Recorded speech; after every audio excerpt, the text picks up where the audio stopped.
Hello everyone, and welcome back to the top 100 most anticipated board games of 2022. This is essentially the second video in the series, although it's labeled video 5 because there was one video at the top that had my 10 honorable mentions, and videos 2 and 3 covered my 50 most anticipated expansions and later editions of games that have already existed before.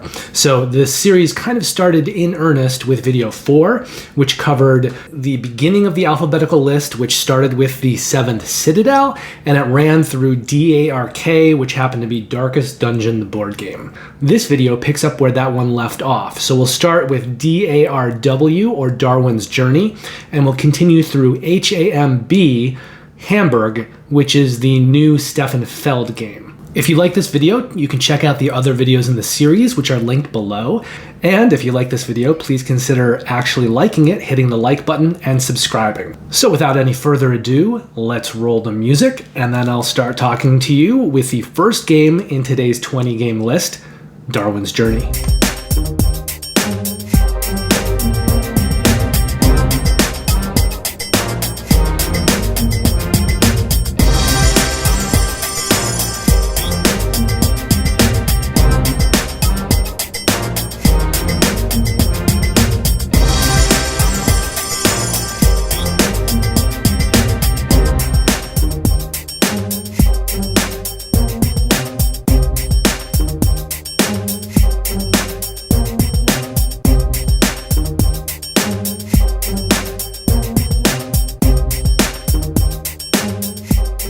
Okay, so Darwin's Journey ran on Kickstarter in January of 2021. It is a game that I personally backed, and right now it is slated to deliver in June of this year. It's designed by Simone Luciani and Nestor Mangor. They worked together on Newton, and Simone Luciani also designed Barrage, Grand Austria Hotel, Lorenzo il Magnifico, Zolkin the Mayan Calendar, and the Voyages of Marco Polo.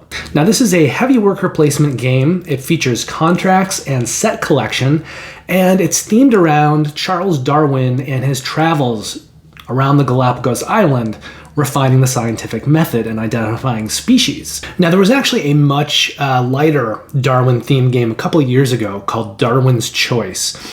I actually acquired Darwin's Choice when Derek Funkhauser lived in the Los Angeles area and he was moving. And I bought a couple of games from him, but he had a lot of extra stuff he was trying to get rid of. So he let me just take anything extra that I wanted for free. One of those was Darwin's Choice. I haven't actually played it yet, but I know it is a much lighter game than Darwin's Journey. It's just a very simple, light set collection game. Darwin's Journey is like the heavy Euro version of that. And the fact that it's by the designers of Barrage made me very interested. I backed Barrage when that was on Kickstarter a few years ago. It was published by Cranio Creations, who had a real problem with some of the production. And as a result, that campaign did not go very well. And they've now since finished clearing up all the production problems, but it took additional campaigns and sort of a long process of sending people replacement components and things like that. At least at the end of the day, though, they did iron out all those kinks. They did get that campaign straightened up. It does make me not really want to back anything by that publisher again, but this is a different publisher. So it's the same designers, but a different publisher. And the fact of the matter is that at the end of the day, I really like the design of Barrage. I think Barrage is an amazing game that fits right up there on the level with Lacerda's. Vital Lacerda is my favorite designer, and it just had a problem with the publisher and the kickstarting process. So I like the designers, and I'm very much on board with seeing what they do with this Darwin theme. I also like the art for the game, but I think the theme is something that is compelling to me. And I think in the right hands, as a heavier Euro, it's something that I really look forward to. I do anticipate at some point pulling Darwin's Choice off my shelf and giving that a play, but I don't anticipate keeping it. It's just a very light game that I had a little curiosity about, but it will eventually leave the collection, whereas Darwin's Journey I expect will stay for the long term. Dawn of Madness was on Kickstarter in December of 2019. This is another one that I did personally back, and it is slated to finally deliver in October of this year. Now, this is from Dimension Games, and the big game that they have done, or the big franchise that they've worked on, is Deep Madness. And that is sort of an underwater Cthulhu-like huge miniatures dungeon crawler. So it takes what you see in other dungeon crawlers, but it sets it at sea, underwater, and it themes it around Cthulhu-type monstrosities. Now, I've played Deep Madness a little bit. I had a friend that backed it, and I like the theme. It's kind of compelling. I like the things that they're doing in that game that are a little bit different from other dungeon crawlers. You know, not every game has to be zombicide. Not every dungeon crawler has to be fantasy-based. So I liked what it did that was different. But I thought that that game was a little rough around the edges and kind of choppy in its execution. So I never took it upon myself to go out and get my own copy of that game. It is a big game, it's got a lot of boxes, it's probably hundreds of dollars to get everything, and it just felt a little rough around the edges. However, I like the idea, and so when they kickstarted this game, Dawn of Madness, that is in the same kind of universe, it's in this kind of underwater horror-themed universe, but with different kinds of gameplay mechanics, I thought that this was the Dimension Games game for me to jump onto. Now, unlike those other games, this one is narrative, it is story-driven, it is cooperative like a dungeon crawler, but it's much more about narrative choices. It also is kind of survival horror themed, but that it does share with Deep Madness. Now, they do mention that the survival horror type games that they're trying to evoke are things like Silent Hill and Alan Wake, and more recently, The Evil Within. And this campaign kicked off around the time of some other similar campaigns from other publishers like Tainted Grail and Etherfields. And I think it's going to fit in very well with those two games. So it takes an IP that's based around this kind of dungeon crawler, and it's reusing it for a Tainted Grail or Etherfields like gaming experience where you're doing things on a map, you're kind of triggering tiles, and it's much more about solving a puzzle and making choices in a story. This one's been a long time coming. It does have a lot of miniatures in it as well, just like those other games, and it was a big undertaking even before the pandemic. So some of these games that were big games with lots of miniatures and super ambitious, I think when they launched, we assumed that oftentimes those games experience a few more delays than other games, and that was pre-pandemic. They got hit by all of the delays that everyone else did with COVID and factories going down for the count, and then the global shipping crisis after that, and long queues both at factories and at ships trying to make up for the time that had been lost. We're still recovering from that now. I'm really excited about it, and hopefully we get it this year. But it is being targeted for October, which also happens to be Halloween month. So if it does deliver in October, I think that will be perfectly serendipitous and a great way to experience Dawn of Madness for the first time around Halloween of this year. Dead Reckoning was on Kickstarter back in July of 2020. This is another one that I did personally back, and it's finally going to deliver this year in March. Now, Dead Reckoning was designed by John D. Clare. He's probably best known to audiences for Mystic Vale, although he also did Edge of Darkness, and there's been a few Kickstarters for that game. Now, both of those games use a special kind of deck-building card crafting system that he came up with. He actually designed it for Edge of Darkness, but when he took it to AEG, they wanted to try it out with something smaller, and so they launched it as a part of Mystic Vale. Now, it takes a deck-building mechanic, but as you're constructing your deck, you are slotting multiple cards into sleeves. And some of those cards may have abilities or texts on one section of the card. So when you build 2 or 3 together, you get a very, very powerful card. And when that card cycles through your deck and you get to use it, it's going to be a very powerful card and let you do a lot of things. So the world ended up experiencing that system first in Mystic Vale. Later, AEG went back and they did publish Edge of Darkness, which uses the same kind of system but has some other mechanics like a giant cube tower and combat and things like that. And now a similar system is being used in Dead Reckoning, although Dead Reckoning is being billed as exploration, piracy, and influence in a Caribbean-esque setting. So you've got card battles with the crew with that kind of card crafting system. You've also got combat on the high seas, which is going to also use a dice tower, kind of like Edge of Darkness, but it's been constructed a little bit differently, and they're billing this dice tower as a new kind of dice tower.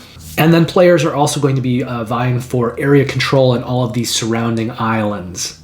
Now, this game has some expansions that are available, but I think it's also being marked to produce future expansions. And as you play, you're going to be adding a lot of the content into the game piecemeal. So it feels like almost like a legacy game, even though it's not a legacy game, but that kind of gameplay where you're going to be adding more into the game as you play over the course of various scenarios or like a campaign. And it's got this saga system in the game that presumably will continue to evolve in future expansions, but allow you to really kind of take a journey while you're playing this game. It's also got art by Ian O'Toole, who's one of my favorite artists of all time. I think I say that every time I mention his name, but he does all of the art for the Lacerda Deluxe editions and a lot of other games as well. So he's on art for this.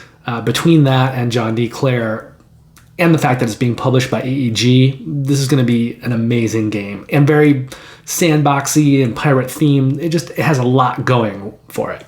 D.E.I, Divide at Impera, was on Kickstarter in February of 2020. It is a game that I personally backed, and right now it's slated to deliver in March of this year. There's a lot going on production-wise with this game, so I'm not sure if that's actually going to deliver in March, but right now they're saying that they're going to deliver in March, so we'll take them at their word until we get an update with a future delivery date. Now, this game was designed by Tommaso Battista, and interestingly enough, he was the other designer on Barrage, along with Simone Luciani, who did Darwin's Journey that I was talking about at the top of this video. So I think Barrage was Tommaso's first sort of big design, and now he's moved on to this one, and this is a very big design as well. There's a lot going on with this Kickstarter, a lot that I liked, component-wise and design-wise. It's just super impressive. Now, out of all the Kickstarters that I've backed over my lifetime, this is probably in the top 20 or so of just ambitious games that I thought looked really cool, and I'm most excited to get it when it comes. So it is definitely up there. I'm not sure if it'll deliver on all of its promise, but I'm really looking forward to finding out because there's a lot of promise there. However, it is being published by Ludus Magnus Studio, and I'm not the biggest fan of them right now. They have a lot of Kickstarters that are very, very delayed, perhaps more than any other publisher, and they tend to deliver their Kickstarters in multiple waves. Not the normal kind of 1 and 2 wave that you see with some of these bigger games, but they'll send things out in 2 or 3 waves. And sometimes it's several years and years later before Ludus Magnus finishes delivering a Kickstarter. So I backed this one knowing that, and it was kind of an exception for me. But in general, I'm a little wary of Ludus Magnus Studio. I'd like them to get their act together and have that not be an issue in the future, but it has been in the past. So they have also published Black Rose Wars, Dungeonology The Expedition, Nova Edis, and Scene Tempore. Now, this game is set in a future post-apocalyptic frozen wasteland. It's a theme that I've seen around here and there, and it's something that I find kind of interesting, and I like the way it looked that it was done here with the design and the components and stuff like that. It's definitely a heavy game, and thematically it's set in this world that's been devastated by a new ice age. And I really liked the way that they had components for this game. So they had wooden components, like really, really cool custom meeples, and then they had miniatures, and they had a lot of resources that followed suit. So when you were pledging, you could get things like the wooden resources or the PVC resources. And the wooden ones, I think, were more intended if you got the meeple version of the game, whereas the PVC resources were more, I think, earmarked for the miniatures version of the game. But there's no reason you couldn't mix them and match them and get what you actually want. They both looked really good, though, and I liked the design physically for both the meeples and the miniatures. And I thought it was really cool that they offered both versions. Obviously, the wooden resources meeples version was cheaper, but it looked amazing as well. And I think if someone wanted to go that cheaper route and get those kinds of components, they are still going to have a gorgeous looking game. In addition to that, the Kickstarter also featured expansions, various faction expansions, solo expansions, so there's just going to be a lot of different ways to play this game, from a huge kind of miniature skirmish game that is also a heavy Euro on into the solo version of the game. I'm really excited for it. I hope they do deliver this year. And I just want to play it and see other people playing it and see videos of it out on the table, because there's a lot of table presence for this game. It looks very, very cool. Distilled was on Kickstarter a little more recently in July of 2021. This is a game that I personally backed, and it is slated to deliver in December of this year. Now, this game was designed by Dave Beck, and it's being put out by Paverson Games. It's a first for both, so there is a little bit of a risk involved in this one, but it was very obvious from the beginning of the Kickstarter how much heavy and good design work had already gone into this. So this is a card game. It's an economic game, and it features hand management, push your luck, and set collection. And it's doing things a little bit differently than other games. There's some mechanics in here that we haven't really seen before. For instance, when you go to make alcohol, which is what this game is all about, it's called Distilled. It's a card game about making booze. So when you go to make alcohol, you're going to shuffle and mix up the cards that you're putting into that batch. And then you're going to take the cards at the beginning and the end of that stack, and you'll get those cards back. And that's actually something that is thematic, because it really is done when alcohol is being made. Brewers will take the beginning and the end of a batch and use it in a future batch. They'll reuse it. So I thought the fact that they took that and found a way to make it into a mechanic was really, really cool and pretty compelling. So I'm really looking forward to seeing Distilled when that game delivers, and also just in general what this designer and this publisher do in the future, because I think they're off to a very impressive start, and I can't wait to see where they go after Distilled. Divinity: Original Sin, the board game, was on Kickstarter in November of 2019. Now, this is not a game that I backed, and it was originally supposed to deliver in October of 2020. Right now, they're targeting third quarter to deliver this game, but there's a possibility it still may get pushed to fourth quarter. Now, I think if you're a big video game player or you play a lot of console stuff, you probably know Divinity: Original Sin. It is a very, very well rated and popular video game from the last 5 years or so. They did a first game, and then they did a sequel game, and now they have a board game version. So the board game version is going to feature adventure, exploration, it's a cooperative game, and it also has legacy elements in it.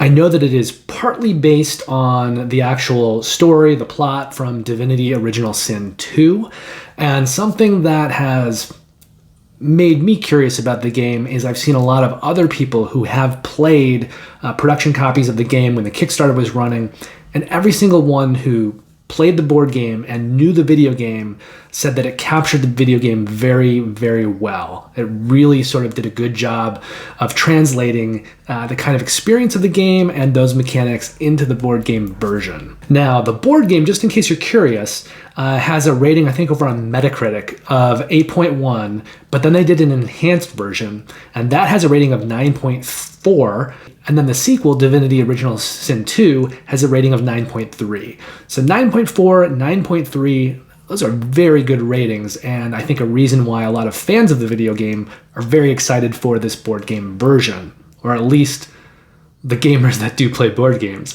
Now, they're using something that they're calling a chronicle system, which I think is their sort of descriptor for the legacy elements and the way that they may continue that in the future if they do more expansions or more games or continue creating content for it. Now, it's being published by Linvander's Studio, who I don't know that well, but I am aware that there was a board game version of Evil Dead 2 that kickstarted, and the publisher of that game did not deliver a finished game. That was a project that kind of collapsed, and all of the backers of that were just out of luck.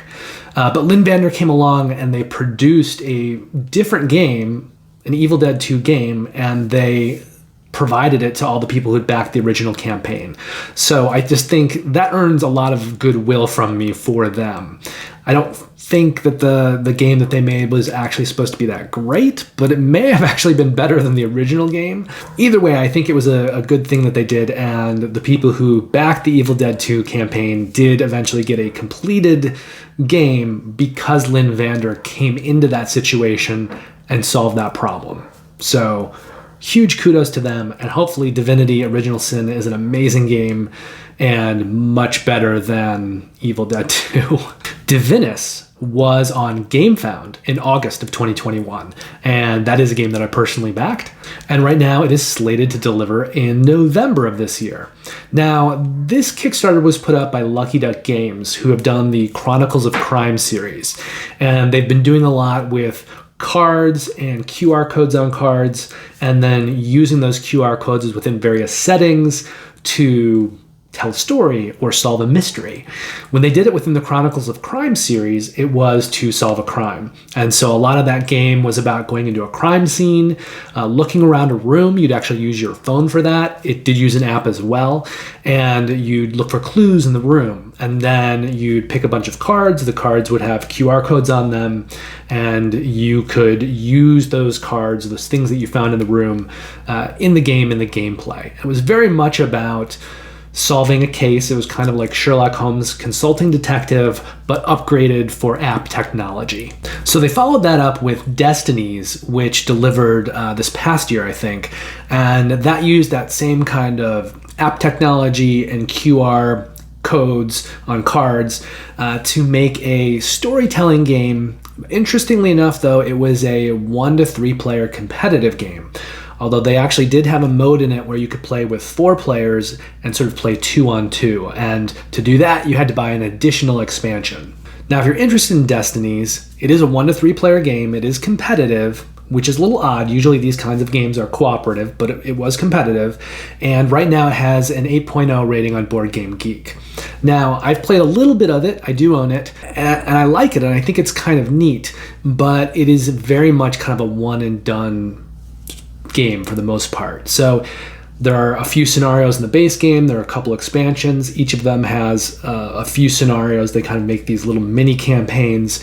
And for the most part, if you play it through once, you're done. You're going to know the story. Everything's very scripted. So even though there is some randomness in it, because it's a competitive game, you will know for the most part where to go and how to do things if you play it again. So it is pretty much a disposable game, much like the cases in their Chronicles of Crime series.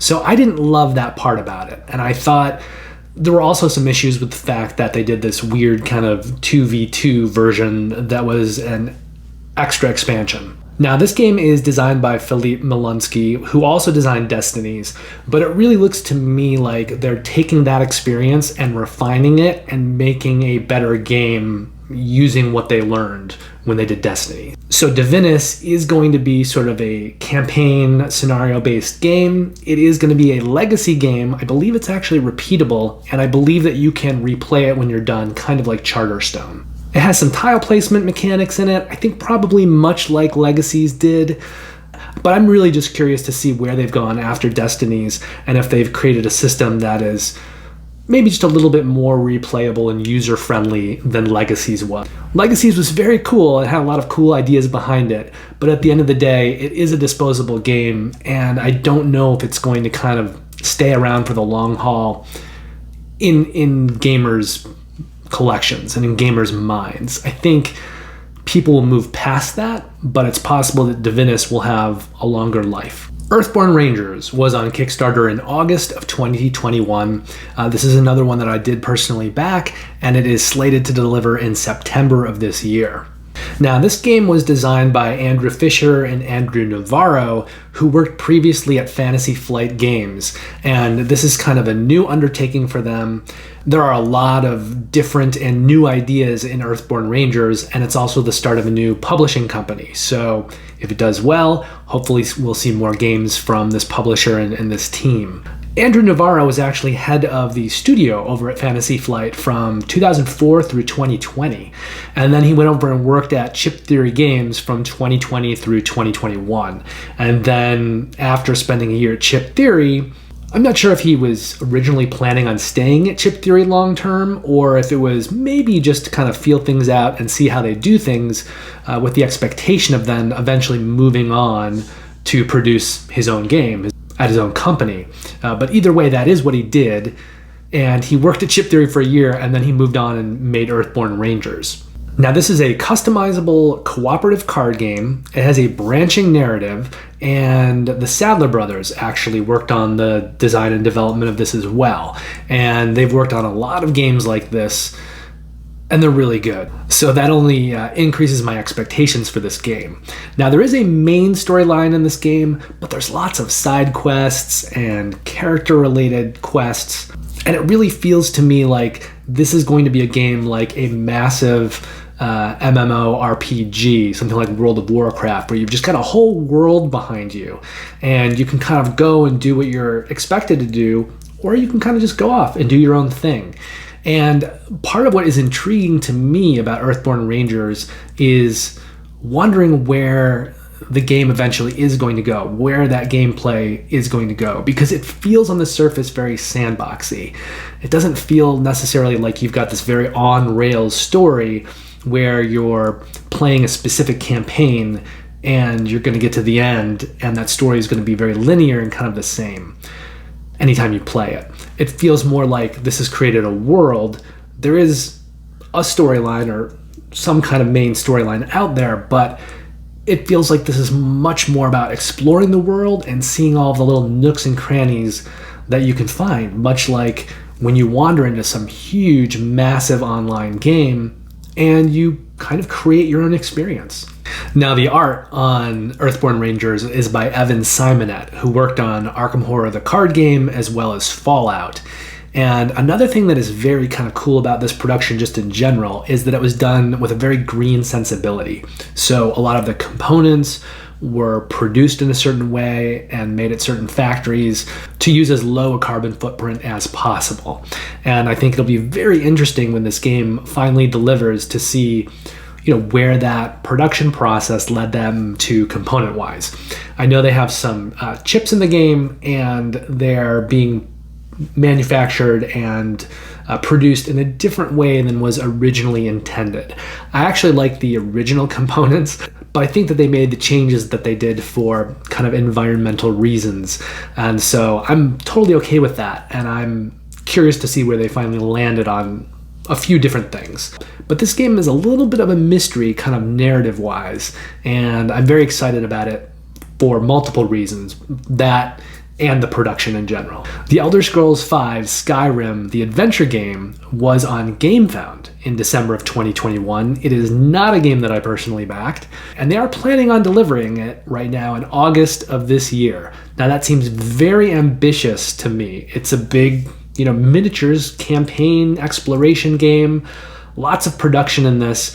So to have that whole process take less than a year, I'm not so sure about that, but that's what they're saying, so it's on the 2022 list as a result. It's also a huge IP that I think a lot of people are very interested in because it's the Elder Scrolls. And if you don't know anything about that, that is a video game series that is very well rated and very beloved. Now, there are two different campaigns in this game, and each of those campaigns is comprised of 3 chapters, and each chapter is supposed to play in about an hour and a half to 3 hours.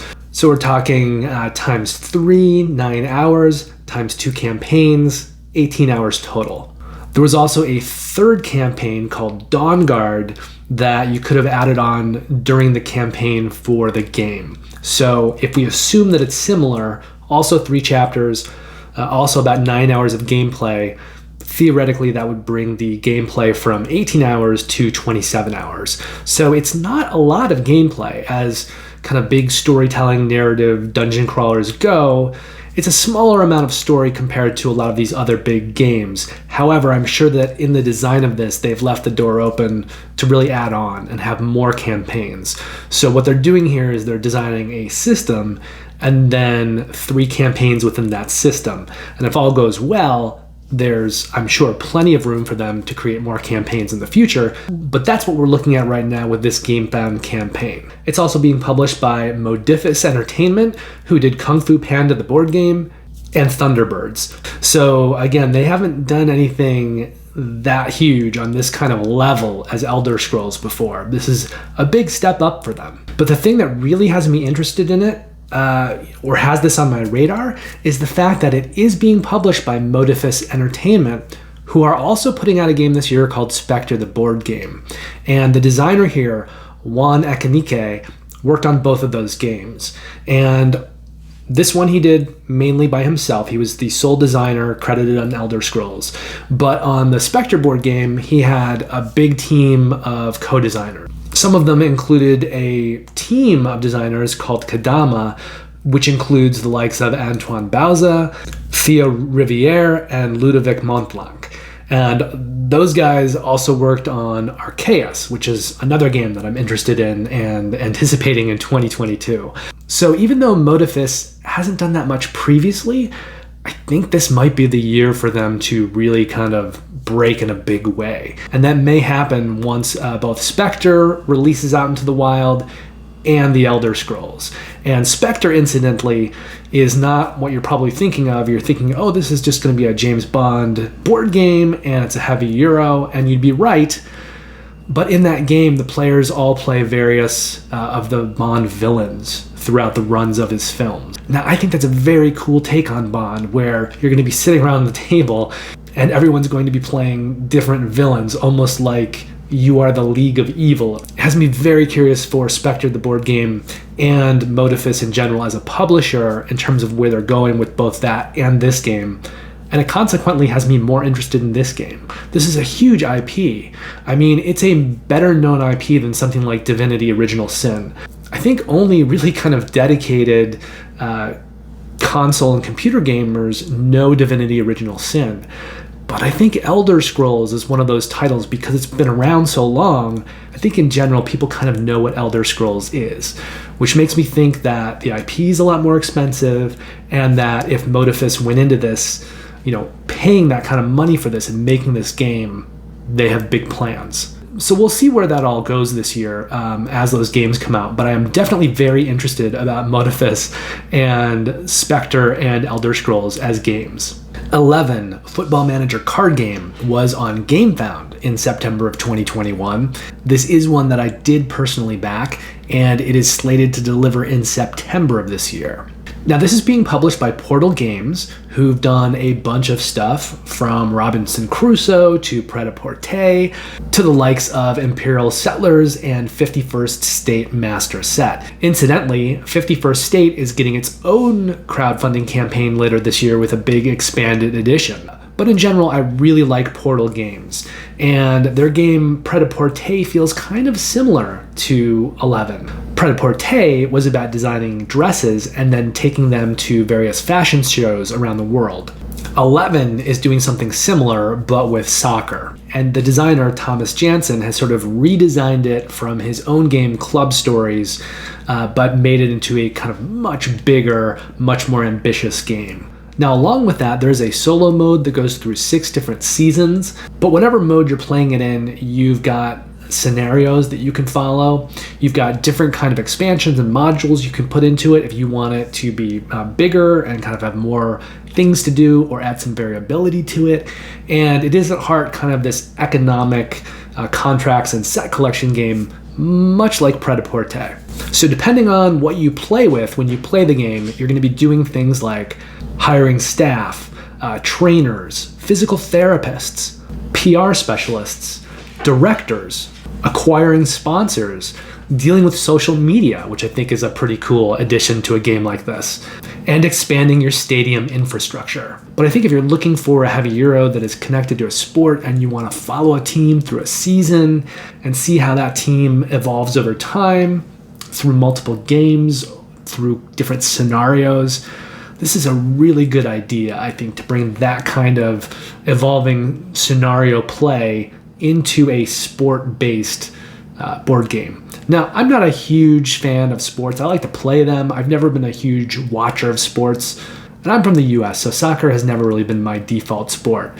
When I do sports, it tends to be more things like baseball and football and basketball. All that said, though, I'm super interested in this game, and the gameplay itself looks really, really good. The design looks good, and I don't think that you have to be a soccer fan or a football fan to be excited or interested in this game. Endless Winter, Paleoamericans, was on Kickstarter in November of 2020.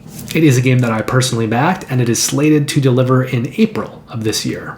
Now, we can't talk about this game without talking about the designer, Stan Kordonski. He has been slowly making some really good games over the last 5+ years, kind of ramping things up, and I think this is a year where he may take it to the next level. So he started things out in 2019 with this kind of recent spate of games where he did Rurik Dawn of Kiev.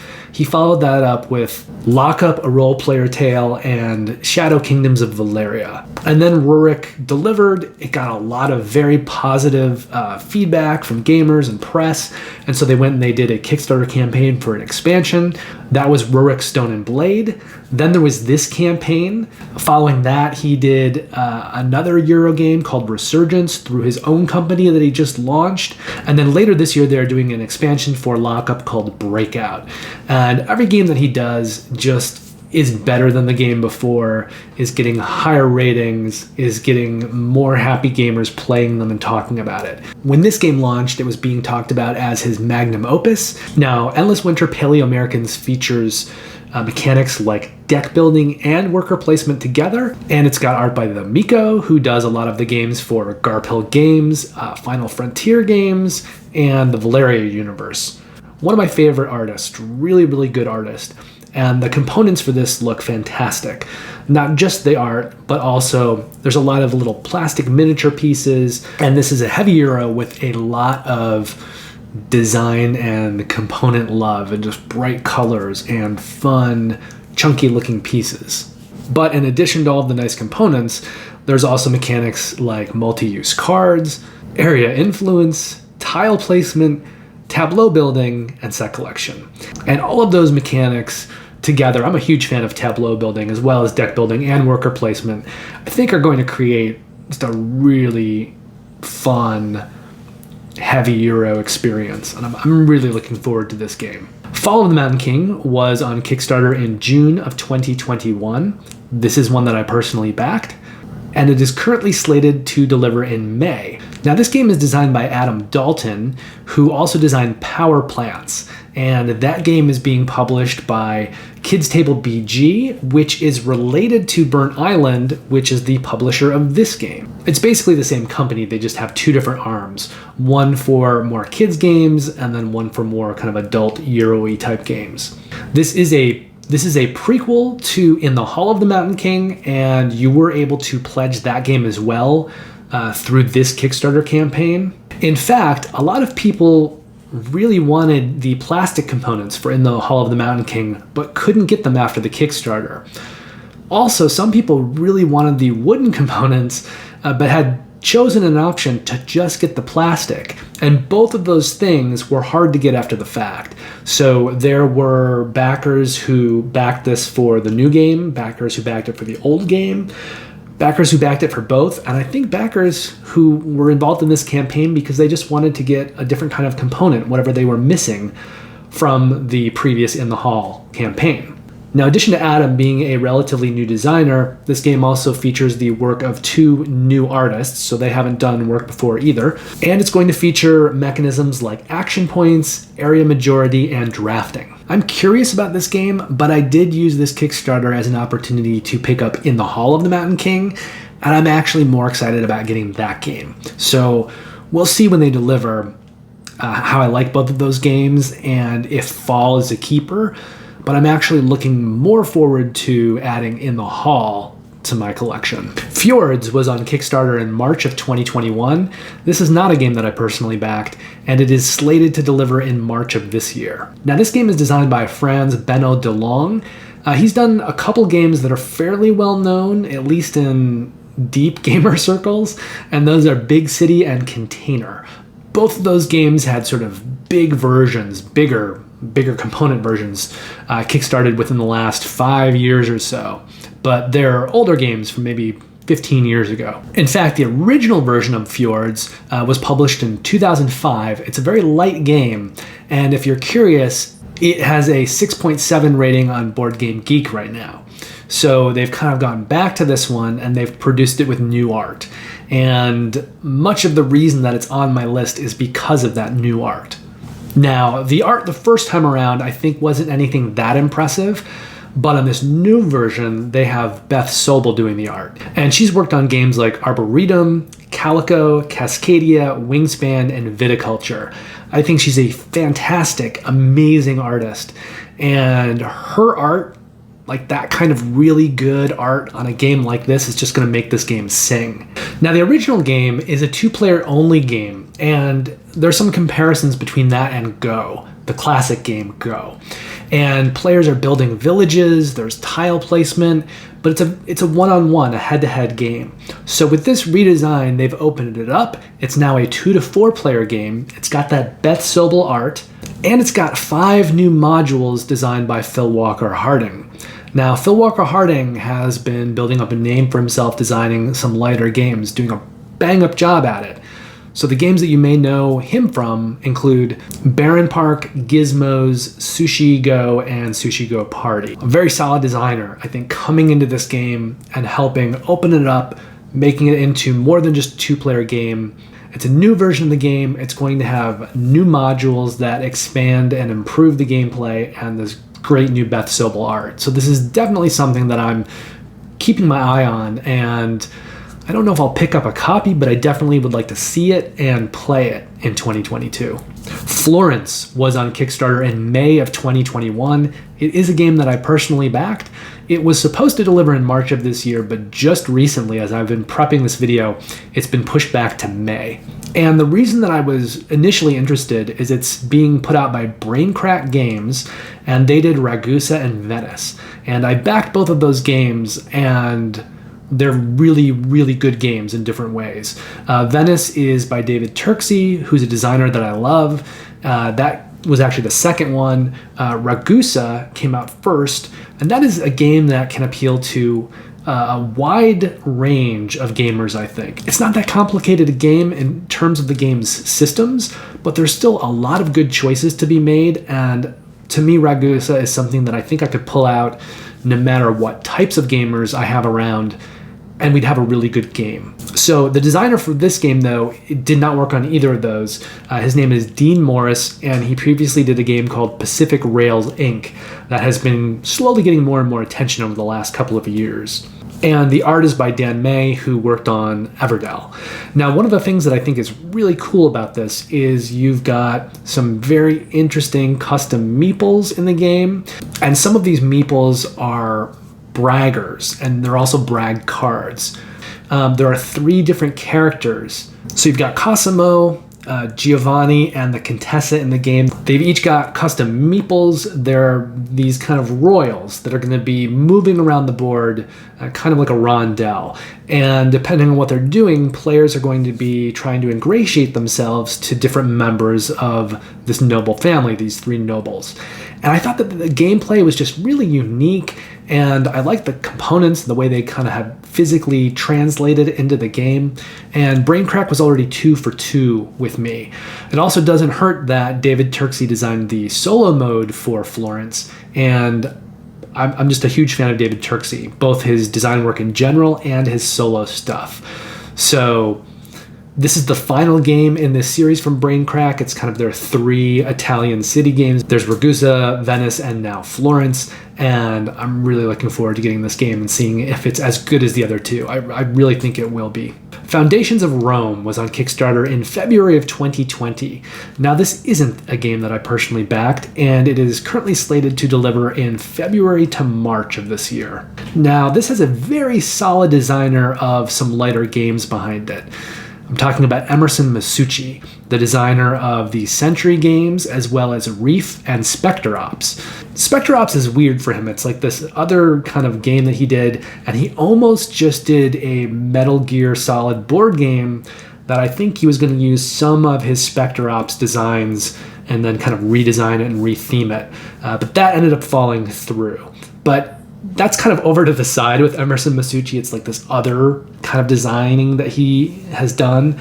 But for this project, I think it's more in line with the Century games and with Reef.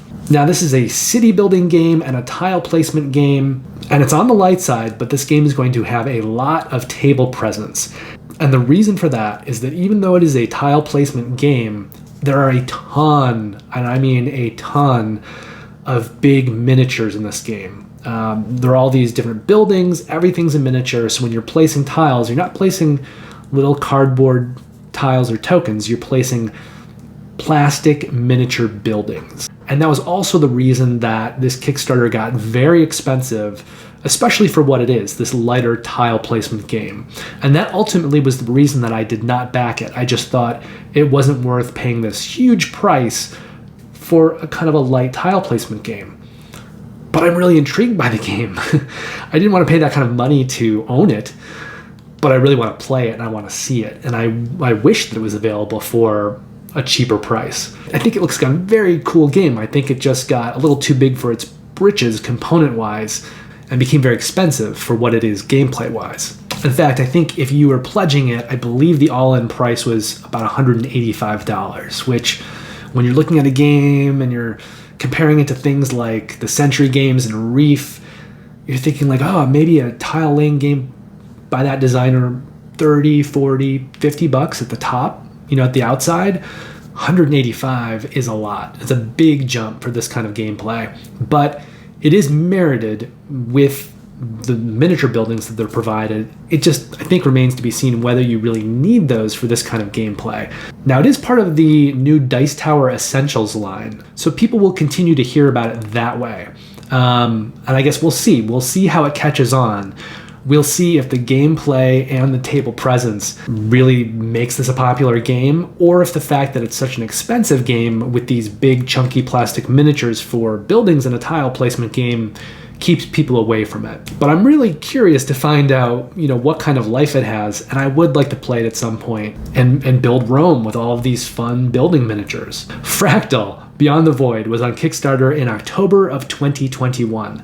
Now, this is a game that I personally backed, and they are currently planning on delivering it in December of this year. Now, this is a 4X game, and it's got new designers, it's from a new studio, so there are a lot of kind of questions out there. There's no track record for any of the people involved. What really got me curious about the game was hearing what the Hungry Gamer had to say about it. Now, I like 4X games in general, and the design for this looked really clean, and the components looked just bright, clean, everything looked very nice. But what the Hungry Gamer added to that, in addition to what I saw physically, was the level of customization for this game. So on the surface, it looks like a 4X game that is good, well-designed, kind of standard, but nothing too standout.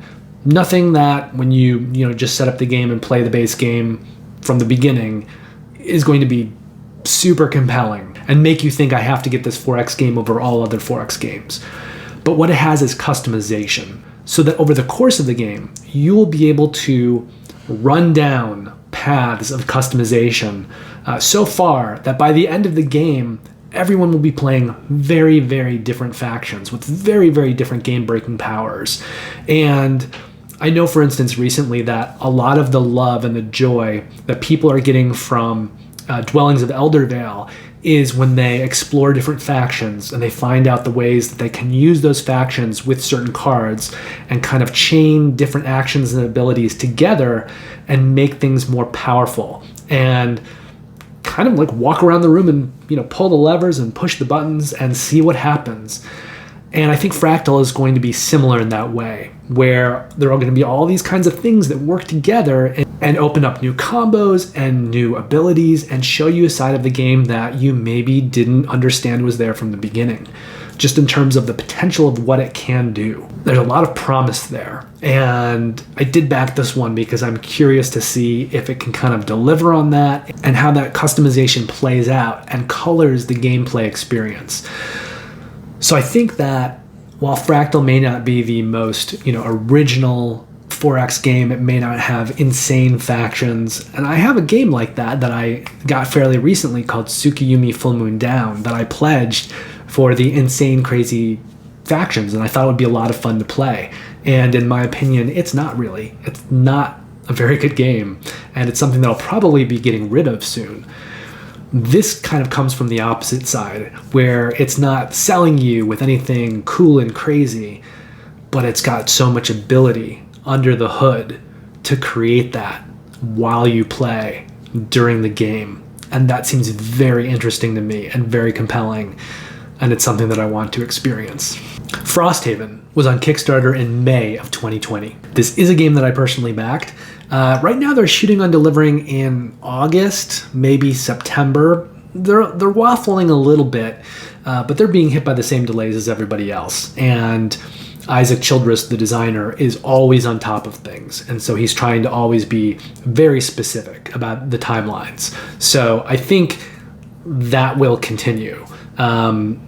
He's saying August to September, and I really do believe that it will deliver in that time. I don't think this is a campaign where it's going to get pushed again another 6 months. I think Isaac is very on top of it. So this is a game that probably doesn't really need much of a sell, considering that Gloomhaven is, I think, #1 still on Board Game Geek and has been for quite some time. It is a standalone adventure, though. So if you see this out in the wild, and if you haven't played Gloomhaven or you don't own it, you can get this game and just play it on its own. You don't need Gloomhaven. You don't need to have played Gloomhaven. It is very much a standalone sequel that can stand on its own. In fact, it has 16 new characters, which includes 3 new races. There's 20 new enemy types and more than 100 new items. And there's also a new 100 plus scenario campaign in this game. So I was talking to you about Elder Scrolls and saying that game came with 2 campaigns, and each campaign has 3 scenarios. So that's 6 scenarios, or 9 if you get the expansion Dawnguard. 9 scenarios for Elder Scrolls. Frosthaven comes with over 100 in its campaign.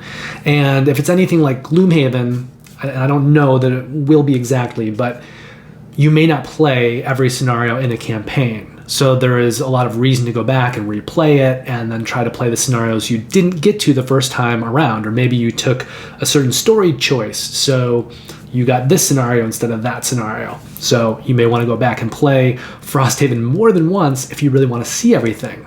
Now, in addition to that, it is completely compatible with both Gloomhaven and Jaws of the Lion. So you can go and take your characters from one game into another, or bring your characters from that game into this one. You can mix and match a lot of stuff. So if you only have Frosthaven, there's so much content, you don't really need anything else. But if you do have everything else, there's a lot of interplay between them that creates even more possibilities and essentially more content. So Gloomhaven, I think, is the big dungeon crawler still to beat right now. Frosthaven is coming soon, and I think most people who enjoyed Gloomhaven, or even Gloomhaven Jaws of the Lion, will probably be interested in looking to possibly try out Frosthaven. But Isaac Childress has now a track record of making really, really good games and sticking with them to the end. So I think anyone that ends up with a copy of Frosthaven is going to be really excited and really satisfied with that experience. Frostpunk was on Kickstarter in October of 2020. Now, this is one that I personally backed, and it's delivering in May. It feels a little bit to me like D.E.I. that I talked about earlier in the video, because it also takes place in kind of a new ice age in a post-apocalyptic setting, frozen tundra. The difference is that Frostpunk is actually based on a video game simulation. It's a city building, economic, and exploration game, and it's designed by Adam Kwapinski, who designed Lords of Hellas, Nemesis, and Origin's First Builders. Now, it plays 1 to 4 players, but this is a cooperative game. So unlike D.E.I., which takes that post-apocalyptic, new Ice Age setting and builds a kind of a competitive Euro around it, this is actually going to be a cooperative game where the players are working together to do the kinds of things that you would have done in the computer simulation. So it's going to have a modular board that will vary, based on the scenario in your game. It has worker placement in it. It's got that video game theme. It's also scenario based, and they're building it as a strategy survival city builder that, again, is cooperative. So there are a lot of interesting things about Frostpunk. It comes from a really well-known, well-regarded video game. It's got a really hot designer behind it. And I'm just really liking this idea of this cooperative sim. And like D.E.I, they did put a lot into the components of this one as well, with like miniatures and shading and things like that. So there's going to be a lot of table presence for Frostpunk, and it's going to look really, really good on your table. Golem may actually be the only retail game of this group of 20 games. Now, I don't know when it's releasing, but it should be soon because it was supposed to release in December of 2021. It didn't, at least in the United States. It's coming, and you can pre-order it at some places, I think, but it's not at the point where it has a window yet or a time frame that's been announced. Now, this game has 3 different designers on it. It's got Flaminia Brazzini, Simone Luciani, and Virginio Gili. Now, Flaminia Brazzini has worked on Alma Mater, Coimbra, Egizia, and Lorenzo il Magnifico. Simone Luciani I talked about a little bit earlier in this video. He worked on Barrage, Darwin's Journey, which we talked about at the top of this video, and Grand Austria Hotel, which is an amazing game that I would really recommend to anybody. And Virginio Gili worked on all of those same games with Flaminia Brazzini, as well as Grand Austria Hotel. Now, this game has a very interesting theme about kind of Jewish mysticism and rabbis who create golems. Golems, which are these big clay monsters in Jewish folklore. And players are going to step into the role of those rabbis creating those golems, and this is very much an engine-building game. It features mechanics like action drafting, set collection, and variable player powers, and it uses some very cool multicolored marbles in its components. It's also got a 3D synagogue in the game that has to do with the marbles. It's kind of a device that's used with the marbles. And I just think it's got a very compelling theme, and it's different from anything else that we see out there. I'm really intrigued by it, and it's something I'm very much looking forward to playing as soon as I can. Finally, our last game on this list is Hamburg. This was part of a Kickstarter that ran in February of 2020, and it's a new line. It's called the Steffenfeld City Collection from Queen Games. Some of these games are new games. Some of them are redesigns of older games.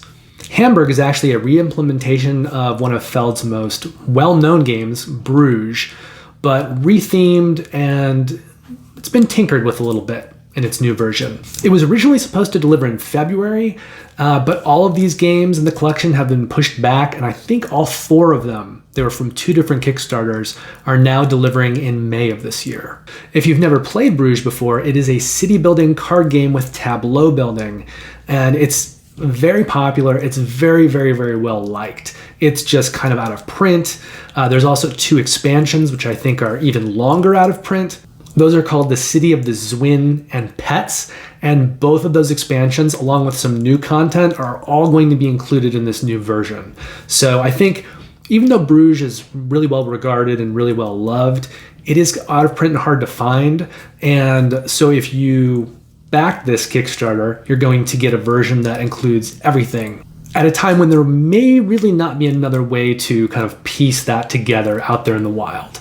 So these are games 21 to 40 in my list alphabetically. If you missed the first video in the series that has the first 20 games, you can look down below in the description. There's a link to it. You can click on it and go watch it. I'll continue to update the description as future games in the series get published. So if you're seeing this in the future, a few weeks, a few months from the time that it was published, everything should be linked down there below, and you can go watch whatever you'd like. The final 3 videos in this series will be published over the next week, so keep your eyes peeled for those. Thank you very much for watching. I hope you're having a great week. I hope this video gave you some helpful information, possibly in terms of what you should be looking out for this year, what may interest you, what's coming that you want to have on your own radar. Let me know if anything that I talked about was a discovery for you, or if there's anything that you also are waiting for, or if there's something that I missed. And then come back for the remaining 60 games, ranging from Hamlet to Z. I'll see you soon. Take care. Bye.